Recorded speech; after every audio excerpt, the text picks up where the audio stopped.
አባታችን ብፁዕ ጠቅላይ ሥራ አስኪያጅ ብፁዕ ወቅዱስ ሲኖዶስ ዋና ጸሐፊ ብፁዓን አበው ሊቃነ ጳጳሳት የጠቅላይ ቤተ ክህነት ዋና ምክትል ሥራ አስኪያጆች የዚህ የሀገረ ስብከት ሥራ አስኪያጆች የዚህ ታሪካዊ ጉባኤ ተሳታፊዎች በሙሉ የጉራጌ ሀገረ ስብከት የ2017 ዓ.ም በጀት ዓመት የሥራ ሪፖርት አስቀድሞ ለመንበረ ፓትርያርክ ጠቅላይ ቤተ ክህነት በ12 ገጽ በ10 አርዕስት ያስገባን ሲሆን ለዚህ ጉባኤ መቅረብ ያለበትን አጭር ሪፖርት ብቻ ከዚህ እንደሚከተለው አቀርባለሁ። የጉራጌ ሀገረ ስብከት ጽሕፈት ቤት ትጉህና ታታሪው የወንጌል ሐዋርያና የልማት አርበኛ በሆኑት በብፁዕ አቡነ መልከጼዴቅ ሳልሳይ የሚመራ ሀገረ ስብከት ሲሆን ሀገረ ስብከቱ 11 የወረዳ ቤተ ክህነት 9 ገዳማት 298 አብያተ ክርስቲያናት ይገኙበታል።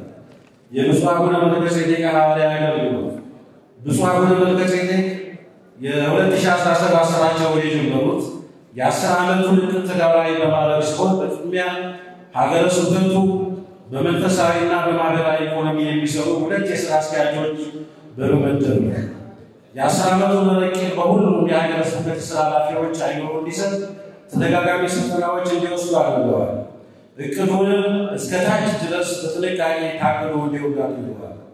ለገዳማት ተፈጻሚ የሆነ የሥራ መመሪያ ሰጥተዋል።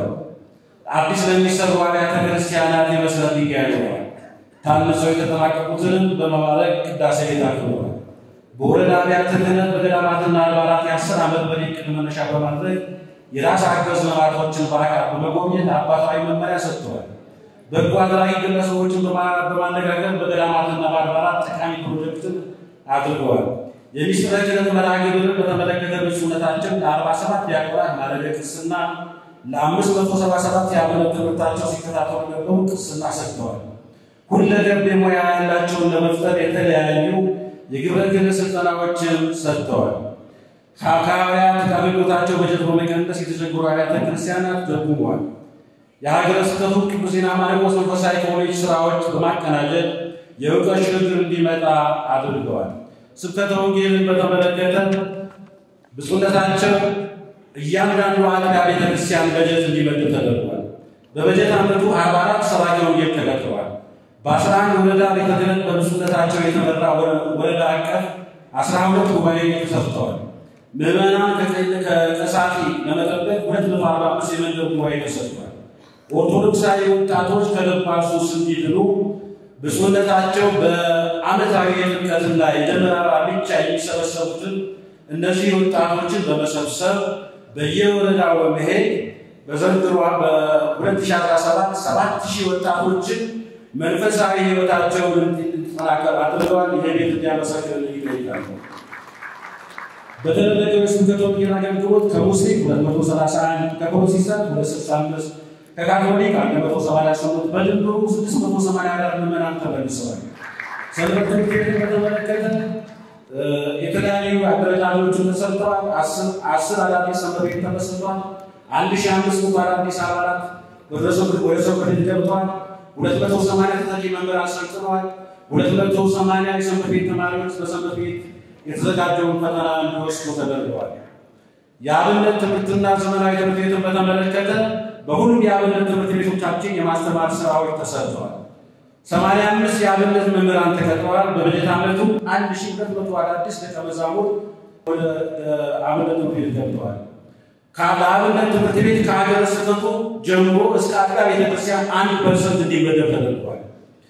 መንፈሳዊ ኮሌጅን በተመለከተ በሀገረ ስብከታችን የቅዱስ ዜና ማርቆስ መንፈሳዊ ኮሌጅ 3 ዓመት ሲያስተምራቸው የነበሩ ተማሪዎችን በዘንድሮ ዓመት በመጀመሪያ በቅዱስ አባታችን ፊት ቀርበው ብፁዕ አባታችን አቡነ መልከጼዴቅ ወደ ብፁዕ አባታችን በማምጣት እነዚህ ተማሪዎች ቡራኬ ከተቀበሉ በኋላ ሰኔ 29 ቀን 2017 ዓ.ም ብፁዕ ጠቅላይ ሥራ አስኪያጁ ብፁዕ ቅዱስ ሲኖዶስ አባል ታላቁ አባት ብፁዕ አቡነ ጎርጎርዮስ ባሉበት 8 ጳጳሳት በተገኙበት በታላቅ ማዕረግና በታላቅ ማዕረግ እንዲመረቁ ተደርጓል። ዘመናዊ ትምህርት ቤትን በተመለከተ 8 ዘመናዊ ትምህርት ቤት የሚገኝ ሲሆን እነዚህ ትምህርት ቤቶች የዘመናዊ ትምህርት ቤቶች መልካም ዜጋን ከማፍራት የግብረ ገብ ትምህርት ቋንቋዎች ልሳነ ግዕዝ ማስተማር ጀምረዋል። ብፁዕነታቸው በዘንድሮ ዓመት 7,300,000 ለድብር አቡነ ተክለ ሃይማኖት ትምህርት ቤት ሰጥቷል። ብፁዕነታቸው ገዳማትን በተመለከተ ብፁዕነታቸው ገዳሞችን ትክክለኛ የምንኩስና ሕይወት መገኛ እንዲሆኑ በማሰብና በዚህ ዘመን ደግሞ በበለጠ ገዳማውያን ከገጠሩ ከገዳም ወደ ከተማ የሚሄደውን ፍልሰትን ለመቆጣጠርና ለእነሱ በማሰብ ምክንያት ከገዳማት ወደ ከተማ የሚደረገውን የመነኮሳት ፍልሰት ለመቀነስ የጥንቱ የገዳም ሕይወት እንዲመለስ በማሰብ ታላቁ የምሁር ገዳመ ኢየሱስ የመነኮሳት ማሰልጠኛ እንዲሆን ፕሮጀክት ቀርጾ እንዲፈቀድላቸው በማቅረብ ለቅዱስ ሲኖዶስ ያቀረቡት ሲሆን በመንፈስ ቅዱስ የተመራው ቅዱስ ሲኖዶስ ይህን የብፁዕነታቸውን ማሳሰቢያ በመቀበል ይህን ገዳማችንን የመነኮሳት ማሰልጠኛ እንዲሆን ወስኖልናል። ይህ ጉባኤ እንዲያመሰግንልን ይጠይቃል። ወደፊትም በጀቱን በተመለከተ ቅዱስ ሲኖዶስ እንደሚያይልን ተስፋ አድርጋለሁ። መልካም አስተዳደርን በተመለከተ ብፁዕነታቸው የዘመኑ በሽታ የሆነው ዘረኝነትን ከሚጠየፉ አባቶች ውስጥ አንዱ ናቸው። በአራቱም ክፍለ ሀገር ከሀገረ ስብከቱ በስራ ምክንያት የሚመጡ አገልጋይ ካህናት በፍጹም አባትነት በመቀበል ምግብና መኝታን በመስጠት ፍትሐዊ የሰራተኛ ምደባ አድርገዋል። በዚህም 105 አገልጋይ ተመድበዋል። 92 የደብር አስተዳዳሪዎች ተመድበዋል። በብፁዕነታቸው መመሪያ መሰረት ከሀገረ ስብከቱ ጀምሮ እስከ አድባራት ድረስ ትስስር ያለው የሕግ ባለሙያዎች ቡድን እንዲዋቀር ተደርጓል። በበጀት ዓመቱ በሀገረ ስብከታችን በስር ፍርድ ቤትና በከፍተኛ ፍርድ ቤት ክርክር ላይ የነበሩ 5 ጉዳዮች በእነዚሁ ባለሙያዎች በአሸናፊነት ማጠናቀቅ ተችሏል። ችግሮቹ ሲፈጠሩ ከባለድርሻ አካላት ጋር በመሆን ድጋፍ ተደርጓል። የተለያዩ የልማት ስራ ተሰርቷል። በበለጠ ሰበካ ጉባኤን በተመለከተ ብፁዕነታቸው አጠቃላይ ሰበካ ጉባኤ በጊዜው ጠብቆ ተደርጓል። በ85 አድባራት የሥራ ዘመናቸው የጨረሱ ሰበካ ጉባኤ አባላት ምክትል ምርጫ ተከናውኗል። ምርጫ መከናወን ብቻ ሳይሆን ምርጫው ከተደረገ በኋላ እነዚሁ የሰበካ ጉባኤ አባላት ሙሉ በሙሉ ስልጠና ወስደው ከሰለጠኑ በኋላ በብፁዕነታቸው የማጽደቂያ ደብዳቤ እንዲደርሳቸው ተደርጓል።